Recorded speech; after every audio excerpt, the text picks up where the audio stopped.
Assalamu alaikum wa rahmatullahi wa barakatuh. JazakAllah'khair for joining me today. Today's video is going to be about the prophets mentioned in the Quran and their stories. I'm going to be keeping the chapters quite small, so it's easier for us to understand. So the birth of Adam alayhi salam and Hawwa. Allah said, be, Arabic, kun, and it was. Kun faya kun. Be, and the entire universe with everything in it came into existence. Allah created earth, sky, moon, sun, stars, plants, animals, oceans, mountains and rivers. Allah also created angels and jinn. Therefore, Allah made the entire universe with all kinds of things in it. Then Allah subhanahu wa ta'ala decided to make a human being. Allah collected all kinds of soil and mixed them all like a potter's clay. He molded it into the shape of a man. Finally, Allah subhanahu wa ta'ala breathed His spirit into it. Allah named the first man Adam. Then He created the first woman, who was called Hawwa or Eve. She was the wife of the Prophet Adam alayhi salam. Allah loved Adam alayhi salam and Hawwa. Allah subhanahu wa ta'ala created the universe and the Prophet Adam alayhi salam out of nothing. Allah has the power to create anything. So what was life like in paradise for Adam alayhi salam and Hawwa?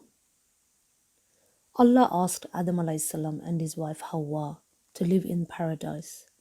Allah said, O Adam, dwell you and your wife in paradise and eat freely from it anywhere you may wish.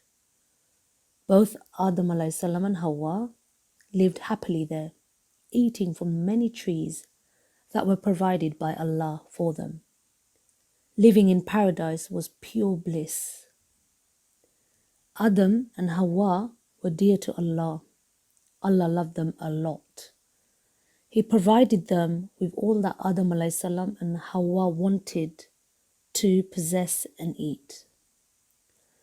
But there was one tree which was forbidden for them.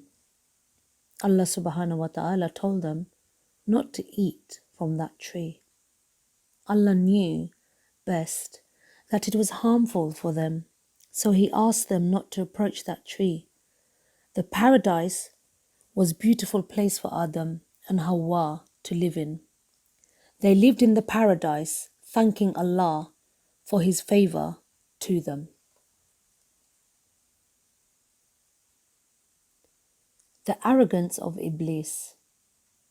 So while Adam alayhi salam and Hawwa were in paradise, as we heard, Allah subhanahu wa ta'ala instructed them not to go near the tree.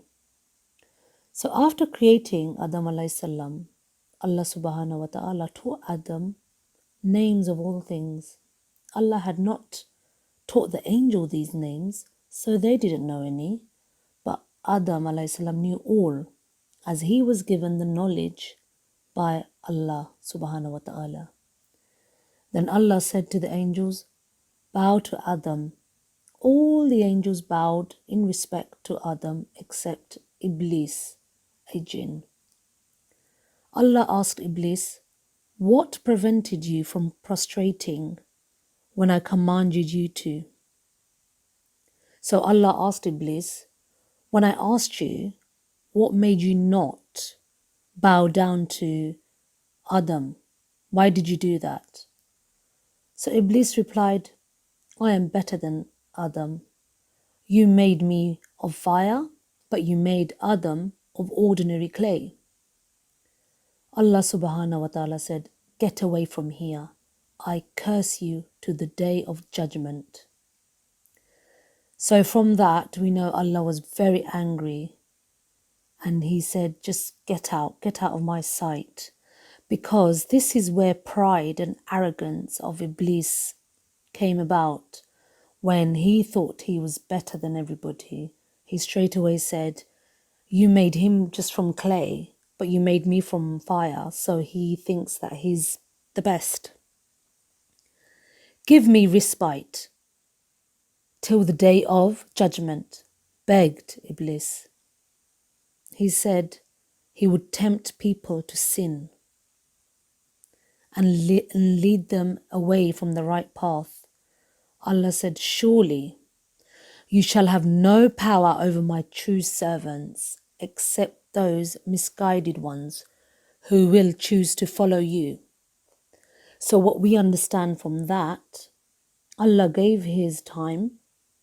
Allah accepted his challenge and said, fine, I'll give you time up till the day of judgment as you requested. You begged that you would tempt my servants, my Muslim people, into sin, and you would lead them away from me. But I will tell you one thing, you have no power over my true servants. So the believers, the ones who have Tawheed in their heart, the ones who give charity, the ones who pray Salah, the ones who follow the 5 pillars of Islam, the ones who remember Allah subhanahu wa ta'ala in their hearts and who are kind and not mean. So those ones will not follow you but follow me. That was Allah's orders to Iblis. The forbidden tree. Iblis, Satan, and the outcast from the heaven, which we heard earlier of how he did not bow down to Adam alayhi salam, and the argument that he had with Allah subhanahu wa ta'ala, was an outright enemy now. So he's known as the outcast from the heaven. Was not happy. He was not happy at seeing Adam alayhi salam and Hawwa living in the paradise, obeying the instructions of Allah subhanahu wa ta'ala. Iblis did not want them to live happy there. So Iblis deceived. So he plotted, he made a plan, thinking what to do with them and how he can divert their attention against Allah's orders by eating from the forbidden tree. After eating the fruit from the forbidden tree, Adam alayhi salam and Hawwa realized they did not follow Allah's orders, because as we remember, Allah subhanahu wa ta'ala said, do what you like, please, how you want to live in paradise, eat everything your heart wants to, but please do not go to that tree. That was his instructions. So Iblis was jealous. He knew how to get to them, and he made them to eat from that tree. After eating from the forbidden tree, Adam alayhi salam, like I mentioned, they realized that they did not follow Allah's orders. They did not listen to Allah. They ate from that tree. When they realized, they prayed so much to Allah to forgive them. Allah was very angry, but He loved Adam alayhi salam and Hawwa so much, He ordered them to leave paradise and go down and stay on earth. Therefore, Adam and Hawwa started living on earth, and from them developed the entire humanity. So that's where everything else started. The 2 sons of Adam alayhi salam. The Prophet Adam alayhi salam and his wife Hawwa had 2 sons. The elder son was called Qabil. The younger son's name was called Habil. Qabil was a farmer and Habil was a shepherd. Habil herded sheep, goats and other animals, whereas Qabil worked as a farmer, tilling the fields. One day they decided to offer a sacrifice to Allah subhanahu wa ta'ala. Habil chose a sheep for Allah Qabil bought his best crops. Allah accepted the sheep offered by Habil, but Allah did not accept the crops offered by Qabil. Qabil was very angry at this. He began to fight with Habil. He shouted, "I will kill you." But Habil loved Allah so much and always had fear in his heart. He told Qabil to fear Allah. He said calmly to his brother, "Even if you raise your hand to kill me, I will not fight back. For I fear Allah subhanahu wa ta'ala, the Lord of the worlds." Qabil was so jealous of his brother, he did not listen to him. He began fighting with him and eventually killed him. Qabil and the crow. After killing his brother, Qabil became ashamed of his action. So he felt bad and he regretted what he did. He started to cry. He was full of regret and shame. He did not know what to do with the corpse of his brother. He cried so much in agony. "Now I have killed my brother, but what shall I do with his body?" Allah subhanahu wa ta'ala sent a black raven. The raven snatched the ground and showed Qabil how to bury his brother. "Woe is me," cried Qabil helplessly. "I am worse even than this raven, for I cannot hide my brother's dead body." Qabil felt his meanness all the more so because even a raven could teach him a lesson.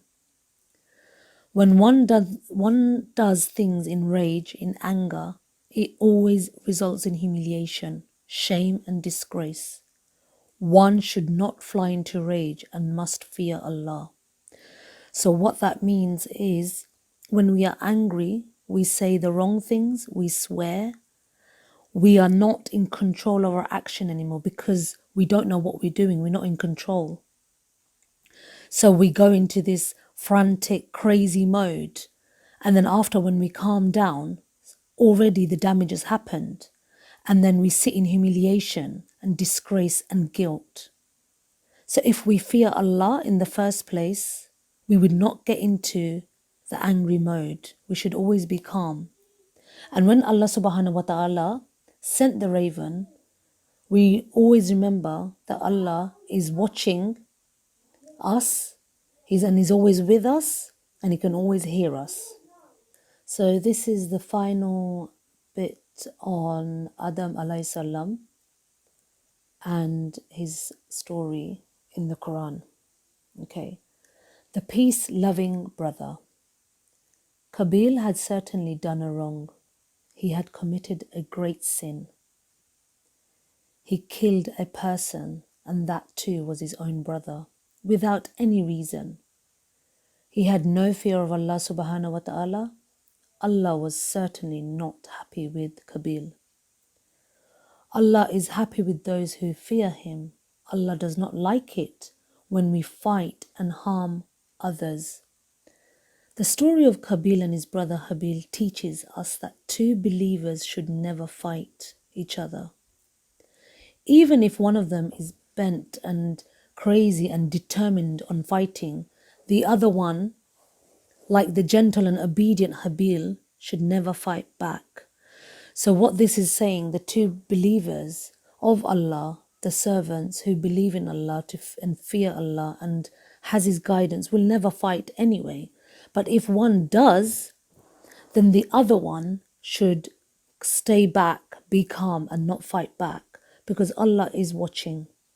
So he had committed a great sin, and that sin is known now as creating the biggest murder ever. And for that time, it is a huge, because as we know, if you commit a murder, you will be sent to prison for life.